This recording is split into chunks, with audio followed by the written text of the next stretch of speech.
Invite Hector Iescazi and Zeferino Flores from Ralloy Lubricantes.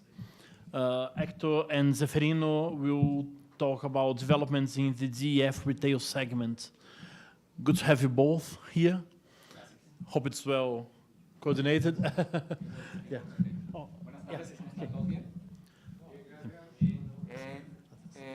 Vamos a tratar de ir lo más rápido que se pueda con la presentación. Hay muchos temas que pueden ser repetitivos con respecto a las diferentes presentaciones que se han realizado.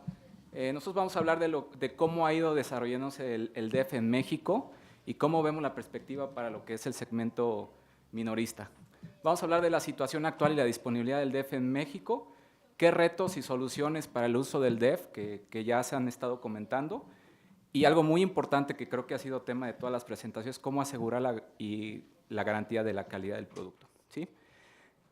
¿Cómo vemos el mercado mexicano? Ya ayer mostraban algunas cifras con respecto al número de unidades que hay en cuanto a camiones y autobuses, algo cercano a 580,000 unidades actualmente, en donde cómo está la distribución de esas unidades. Nos vemos un porcentaje del 25% que está en el hombre camión, 29% en hombre empresa, 15% en lo que es empresas medianas y 27% en empresas grandes. ¿Por qué? Y un 5% en factory fill o llenado inicial. ¿Por qué es importante esto? Porque a medida de que la empresa es más grande, más rápido va realizando la transición hacia las nuevas tecnologías y eso va a ir impactando la manera en la que el consumo del DEF va a ir desarrollándose en México. Con respecto a la antigüedad del parque vehicular, Estados Unidos, quisimos poner algunos números con respecto a otros países, cómo está el promedio de la flota en México. Estados Unidos, en promedio, hay una antigüedad del parque vehicular de 5 años, Francia 7, Brasil 13, México 17.5 años.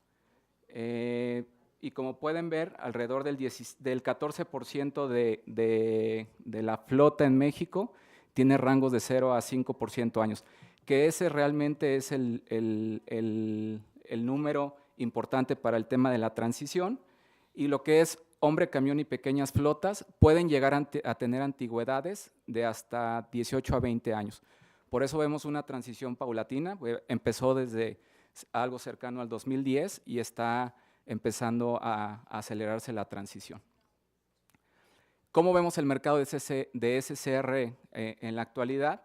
Del 100% del mercado, actualmente el 5% de las unidades que están ya sea en camiones o autobuses son unidades que actualmente ya cuentan con la tecnología SCR. Algunos preguntaban, las armadoras dieron algunos datos de si ya tenían Euro 4, Euro 5, qué parque. Básicamente nuestra estimación es que alrededor del 5% del parque vehicular actualmente ya cuenta con el sistema SCR, lo cual se traduce en algo cercano a 30,000 unidades. Con respecto a ese porcentaje ¿en dónde vemos que la transición va a ser más lenta? En el 25% del mercado, que es el hombre camión, que es en donde la transición va a ir poco a poco y va a llevar más tiempo. ¿Cómo vemos la venta estimada de unidades de SCR? Con la entrada de la NOM 044, que ya se ha comentado que entrará en vigencia a partir del 1 de enero del 2019, a partir de ahí vemos que va a haber un incremento muy importante entre el 2019 y 2020 en cuanto al parque vehicular, que obviamente esto se va acumulando, son flotas, camiones que se van acumulando en cuanto a la tasa de renovación, y estimamos que para el 2025 habrá un parque vehicular estimado de 240,000 unidades, algo cercano a 10 veces más que lo que actualmente se está considerando en el mercado. ¿Qué retos vemos con respecto a la transición de las nuevas unidades? Algo muy importante para que el equipo, y ya hablaron del tema de la tecnología Euro 6, es algo muy importante, es un reto en el mercado mexicano, la disponibilidad del diésel ultrabajo azufre en muchos corredores que no son de corredores AAA en México, en donde actualmente la disponibilidad del trabajo azufre no es la apropiada. Ayer se comentó que hay obviamente planes importantes para aumentar la disponibilidad de diésel ultrabajo azufre, pero esto es un reto para asegurar que el equipo logre la función de manera apropiada. Estimamos nosotros que hay una cobertura de alrededor del 80% del país con respecto al diésel ultrabajo azufre, y por eso de alguna manera vemos dos retos muy importantes en general. Uno, un mercado en cuanto a la transición y la renovación del parque vehicular. La gente de Volvo mostró algunas fotos con respecto a un parque vehicular viejo.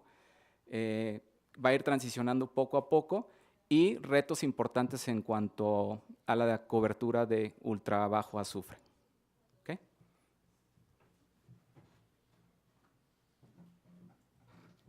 Un poco rara nuestra presentación compartida, pero bueno, yo les voy a platicar de los retos y las soluciones para el uso del diesel exhaust fluid en el mercado mexicano y cómo garantizar, que ya ahorita Yara nos comentó un poco cómo garantizar la calidad. Vamos a ahondar un poco en este tema. ¿Cómo le haces?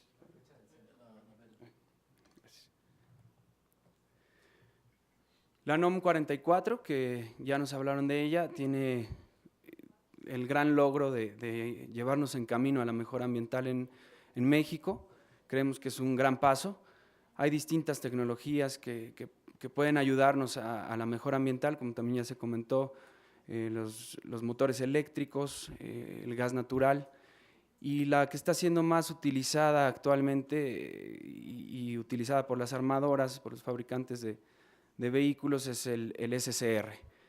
Y este SCR requiere de la tecnología de urea, como también sabemos, por lo cual es importante revisar cuáles son los retos para esta implementación. Vemos principalmente algunos retos económicos, que efectivamente la percepción de los usuarios es que esto es un costo adicional, además de que los costos de combustibles en México se han incrementado de manera importante. La tecnología SCR con respecto a tecnologías anteriores, en términos de capital invertido, es más costoso un camión SCR que lo que costaban los camiones EGR. Sin embargo, en el mediano largo plazo, con los beneficios que se tiene al tener una máquina más eficiente, se puede recuperar esta inversión, por supuesto, además con el compromiso ambiental que esto implica. Y bueno, como les comentaba, el costo del DEF, que a veces los usuarios lo perciben como un fluido adicional que hay que ponerle al motor, y que en muchas ocasiones, sobre todo los hombres camión y las pequeñas flotas, no están tan familiarizados y les cuesta trabajo poder hacer ese gasto.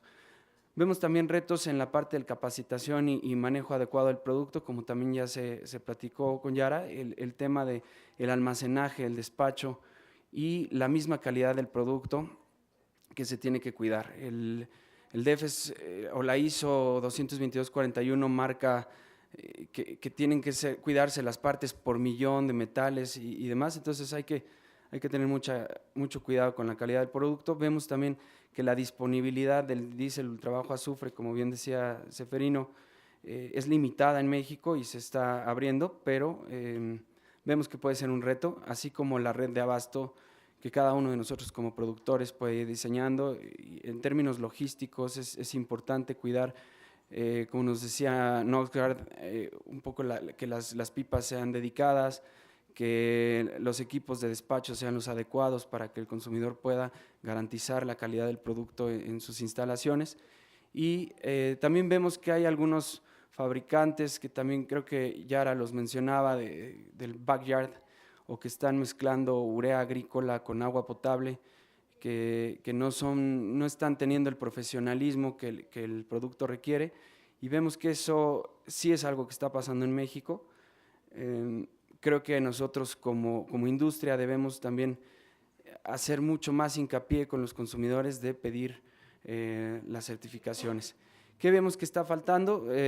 Otro reto que vemos es la supervisión. la regulación ambiental en México, que ha habido avances y se siguen teniendo avances, pero es importante trabajar ahora en la parte de la vigilancia, el cumplimiento de la NOM que se dé.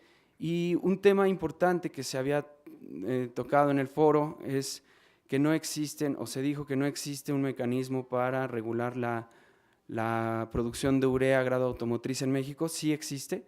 La norma se llama NMXD 316, la publicó el IMNC, Instituto Mexicano de Normalización y Certificación, en 2016. Esta norma o este tipo de normas mexicanas son de carácter recomendatorio hasta que no son incorporadas en alguna norma oficial mexicana, que es como la NOM 44, y en ese momento, si alguna norma mexicana está incluida en alguna norma oficial mexicana, se vuelve de carácter obligatorio. Esta norma NMX ya está referenciada en la NOM 44 y básicamente regula toda la producción o cómo tiene que ser la producción, el transporte, los métodos de testeo de la urea. Se habla de que cada lote de producción tiene que ser analizado para poder cumplir también con las certificaciones y bueno, especifica también los rangos de metales pesados o de metales que se tienen que tener en el producto. Se especifica también cuál es el grado de biuret, el grado de aldehídos, y básicamente es una tropicalización de la norma ISO 22241 para su incorporación en México y su vigilancia. Habrá que trabajar en la vigilancia de esto, habrá que trabajar en cómo, y el gobierno está haciéndolo junto con algunas asociaciones de transportes, viendo cómo podemos incrementar la vigilancia y asegurar la calidad de los productos, pero sí existe un parámetro y está establecido en esta norma. La norma está disponible para descargar en línea, al parecer tiene un costo, el IMNC, que el IMNC le pone, ¿no? Es una entidad independiente, gubernamental. Entonces, existe eso, está referenciado en la NOM 44 y bueno, eso es lo que está un poco regulando ahorita en México. ¿Qué soluciones vemos también para enfrentar estos retos? Creemos que el aseguramiento de la calidad es importante. La norma ISO o el estándar internacional es muy claro y además exhaustivo en cada uno de los puntos que se tienen que cuidar, desde la producción hasta el traslado, el despacho en sitio, los cuidados que se tienen que tener en el almacenamiento. Como nos comentaban, no puede estar arriba de 40 grados centígrados, que en otros países es complicado el tema del frío por la cristalización de la urea. Aquí en México creo que más bien es el tema del calor lo que nos atañe, que normalmente tienen que estar en lugares frescos, con techumbre o con bajo techo, para que podamos garantizar que la urea dure a lo largo del tiempo. La ISO dice que dura hasta un año en condiciones de 40 grados centígrados, entonces, bueno, teniendo esa condición, debe estar bien el producto. Análisis y certificados de calidad también se ha mencionado, pero es importante que los clientes le den un valor a estos certificados, que cada lote de producción sea analizado, que se cumplan, porque si no se analiza cada lote, se corren los riesgos que Jeff nos platicaba con API, de poder tener sodio, tener calcio en algunos de los lotes de producción por algún cambio en el agua, en las temporadas de estiaje o no estiaje de cada uno de los centros de producción.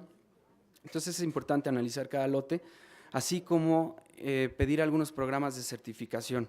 El más reconocido en México que nosotros tenemos trazado, la percepción que tenemos es que el más reconocido es API en su certificación. Existe también BDA, por supuesto, que hace rato preguntaban también. Sin embargo, el más utilizado en México es API. La verdad es que creemos que BDA es mucho más en Europa, y por nuestra cercanía con Estados Unidos, API está siendo mucho más reconocido. Lo importante es tener un programa de certificación, un programa que nos permita validar, certificar nuestra calidad y que el producto para el usuario final esté llegando correctamente en las condiciones adecuadas para cuidar sus equipos, sus catalizadores, sus vehículos. La profesionalización y la capacitación a los clientes, al consumidor, que el mismo consumidor, esto yo creo que en la medida que vaya ingresando más al mercado, el mismo cliente va a estar profesionalizándose, buscando más información, buscando más datos, este tipo de foros, y la cobertura y la distribución. Con esto buscamos prolongar la vida de los catalizadores, ahorrar en la dosificación del DEF, una concentración no adecuada de DEF. A veces parece un ahorro, pero lo barato sale caro y las computadoras detectan cuánta urea tienen que rociar sobre los gases para poder mitigar las emisiones de óxidos de nitrógeno. Entonces, realmente no se puede engañar al catalizador y las dosificaciones de DEF serían mayores si es que no se tiene una concentración adecuada del producto. Buscamos también que nuestros clientes tengan, o que los usuarios finales tengan unidades siempre en movimiento, que eso es lo que representa el tener el AdBlue siempre reabastecido. Eso es el dinero, de donde hacen dinero realmente las flotas. Entonces, que siempre sus unidades estén en movimiento y el cumplimiento de las normas ambientales, por supuesto. En cómo garantizar la calidad, creemos que el estándar internacional, como les decía, es muy claro. En la producción, solo urea grado automotriz, un control estricto de metales, del biuret, de los aldehídos, y que además se provean certificados de calidad, así como las certificaciones que platicábamos, como la de API. En el almacenaje, buscar tener temperaturas menores a 40 grados centígrados, que los tanques sean de polietileno, polipropileno, acero inoxidable, materiales compatibles con DEF, también la norma los marca. El polietileno, la norma establece que sea libre de aditivos. A veces los pigmentos pueden llegar a pueden transferirse al DEF y eso modificar las características del producto final. Entonces, lo mejor o lo más recomendable es utilizar productos de polietileno sin colorantes, sin aditivos, para poder garantizar que el producto se mantenga en las mismas condiciones en las que fue producido. Y lo que les platicaba, ¿no? Una urea de bajo costo puede resultar muy costosa por el tema de los taponamientos de catalizadores o los filtros, o el mismo motor que puede llegarse a dañar por una contrapresión al taparse el filtro de material particulado. Entonces puede haber incluso afectaciones al motor que pueden ser muy costosas para las flotas. Muchas gracias, eso es lo que queríamos presentarles y estamos abiertos para que nos digan.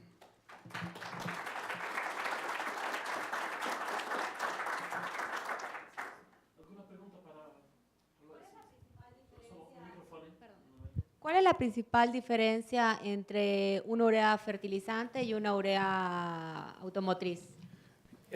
Principalmente es el biuret y los aldehídos. El biuret es una ceniza que se forma antes de hacer el prilado y tiene que ser muy controlada en el proceso de producción de la urea grado automotriz, porque esa ceniza puede dañar el catalizador tapándolo. Y los aldehídos, que el aldehído es un anti-caking que le agregan a la urea agrícola para que el pril se mantenga en su forma. Ese aldehído no lo requiere la urea grado automotriz y puede dañar también los catalizadores. Principalmente son esos dos.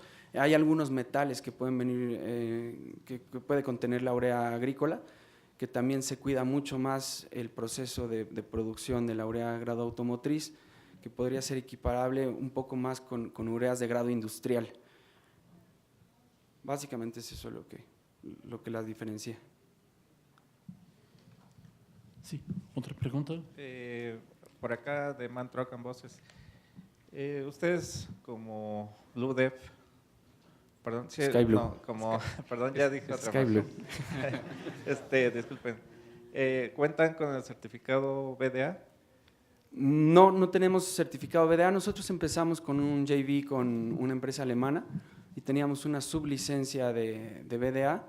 Sin embargo, cuando terminamos el JV, decidimos no incorporarnos al programa de certificación de BDA, sino al de API, que son igual de estrictos, como decía bien Jeff, tienen distintos enfoques, pero son igual de estrictos y finalmente es asegurar la calidad lo que se busca con cualquiera de los certificados. Ok, muchas gracias. Gracias. Respecto a las exposiciones que hicieron ahora por la tarde, comentaban los ponentes sobre la contaminación cruzada que se puede dar probablemente después de la producción, ¿no? Que finalmente es con el consumidor final. En ese sentido, ¿cuál es la recomendación o cómo puede detectar un consumidor final que está dosificando una urea contaminada?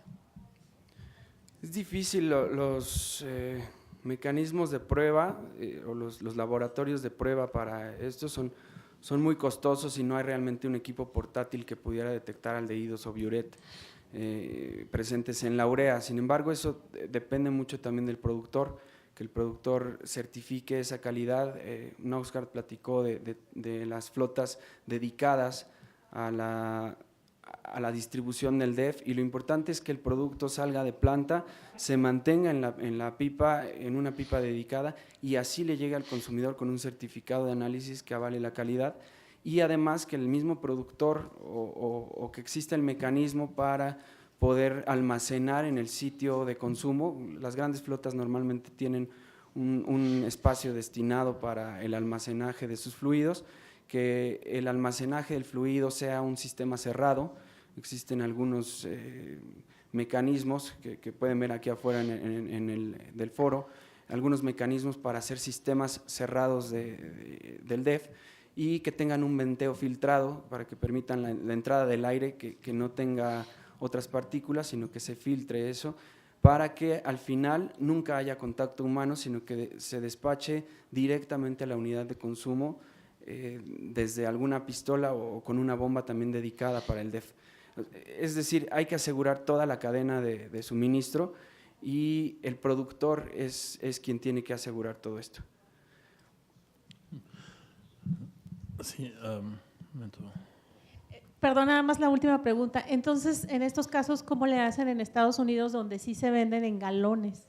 ¿Cómo aseguran eso que tú me acabas de decir, ¿no? Que no existe un dispensador, sino que compraron un galón.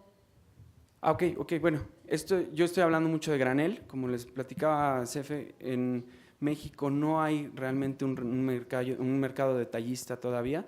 Hay algo de venta de bidones, de tambores y presentaciones menores, sin embargo no es todavía una realidad. En ese sentido es mucho más fácil asegurar la calidad. La idea es buscar que el bidón o el tambor o el empaque tengan un sello de garantía de parte del productor y revisar que eso no esté violado sería suficiente, siempre y cuando el productor garantice la calidad y también pueda emitir algún certificado de calidad. Nosotros, por ejemplo, tenemos disponible en línea los certificados de calidad de nuestros productos.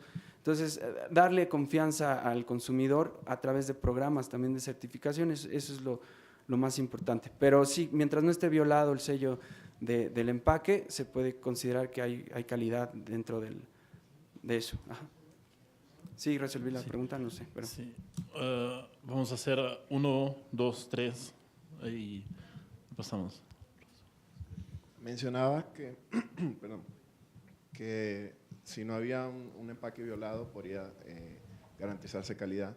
También mencionabas que sobre los 40 grados centígrados había deterioro del producto. Pregunto, ¿hay un cambio notable o sea, visual si sobrepaso esta temperatura de los 40 grados? Ayer también decían que algo por debajo de los 10 o 15 grados se cristalizaba. Esa es mi pregunta. Nosotros hemos observado que de pronto puede haber cierta precipitación de partículas en material que ha sido almacenado por más tiempo del recomendado. Sin embargo, no es común y a simple percepción o a simple vista sería difícil determinar una falta de calidad en el producto.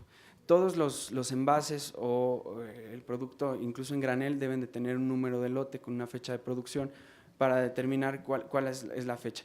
Y la norma lo que indica es que un producto almacenado en condiciones de 20 grados a 35 grados puede durar hasta un año, y lo que va haciendo es reducir su vida útil. Si se almacena a 40 grados centígrados, duraría 6 meses nada más en condiciones óptimas.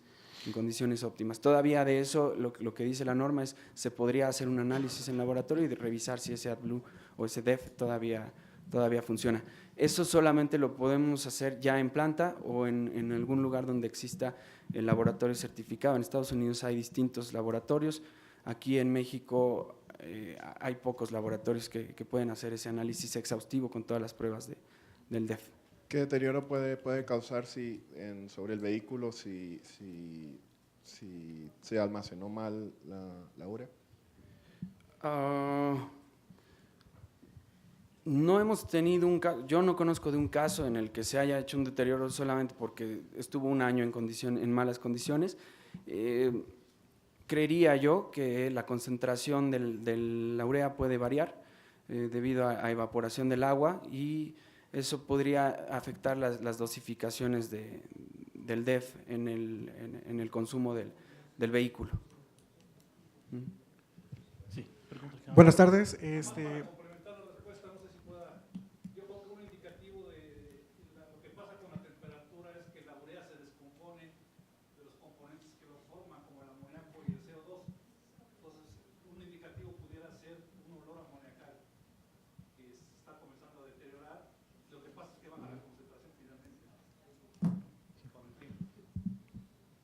Gracias. Sí, sí, Bueno, hace un momento te preguntaban la diferencia entre la urea automotriz y la urea agrícola. Mi pregunta es, al utilizar urea agrícola, ¿tendrían alguna forma de disminuir el nivel de biuret y el nivel de aldehídos en tu solución final? ¿O no podrías hacerlo en tu fabricación? No es posible. Sería muy complicado poder hacerlo químicamente. Sin embargo, eso nos tendría algún químico, a lo mejor podría darnos más detalles de eso, pero no es posible. Ya se incorpora el aldehído, una vez ya en la urea, se incorpora a las características inherentes de la urea, y es muy difícil quitar un aldehído ya que está en la urea, ¿no? Igual el biuret se forma en el mismo proceso de producción, es muy difícil quitarlo. Si se pudiera, yo creo que sería muy costoso. Entonces es mejor buscar proveedurías, abasto que sea correcto para este grado técnico. Okay, gracias. Y última pregunta acá. Sí, por favor. Hola, una pregunta. Hemos manejado y nos han hecho favor de presentarnos varias de las cosas por las cuales pasa el producto. Cuando llegas a tener una reclamación de que se tapó algún convertidor o cualquier cosa, ¿cuál es el procedimiento o cómo se deslinda la responsabilidad? Gracias a Dios no hemos tenido ninguna reclamación de catalizadores dañados. Sin embargo, lo prevemos y tenemos, nosotros a nivel interno lo que hemos hecho es definir el tamaño de nuestro lote y que cada uno de nuestros lotes vaya analizado al 100% con toda la batería de pruebas que indica la norma, de tal forma que tenemos completa trazabilidad hacia atrás de cada uno de nuestros lotes, y nuestros sistemas de despacho son cerrados también, lo que nos permite revisar que no haya habido violación tampoco del producto, y podemos así asegurar la calidad. Hay otros mecanismos, incluso telemetría. Algunas empresas en Estados Unidos instalan cierta telemetría para también poder llevar trazabilidad de que nadie más haya surtido producto en ese tanque, porque puede ser cerrado el sistema, pero alguien más, alguna otra empresa llegó y proveyó producto en ese tanque, y entonces ahí se pierde completamente la trazabilidad. Se pueden utilizar algunos sistemas de telemetría para llevar registro de cuándo se reabasteció o si no se ha reabastecido ese tanque. Y durante el tiempo que está tu producto en el contenedor y está con el cliente, ¿cómo aseguras tú que no se contamine? Con esta parte de los sistemas cerrados que tienen, bueno, a lo mejor voy a hacer un comercial, pero Micromatic tiene las válvulas para poder hacer estos sistemas completamente cerrados y que no haya necesidad ni de abrir ni de tener contacto con el producto en el reabasto o en el despacho. Y tienen un sello de garantía que indica que no ha sido abierto el tanque o el contenedor donde está la urea. Entonces, estos mecanismos tienen un sistema de venteo filtrado, tienen un filtro para que cuando entra aire al momento del despacho no entren más partículas al DEF y que no se colapse tampoco el tanque. Entonces, el sistema ya está desarrollado, Micromatic los tiene y con esto se garantiza que el producto se mantenga en condiciones óptimas de almacenamiento en las instalaciones de los clientes. Aunque claramente hay malas prácticas de operación, es muy difícil controlarlo, dependes de un tercero. Lo que nosotros estamos haciendo actualmente es educando a través de algunos informativos que ponemos en nuestros sistemas, donde indicamos temas tan básicos que nos han sucedido, donde el DEF fue vertido en el tanque del combustible, ¿no?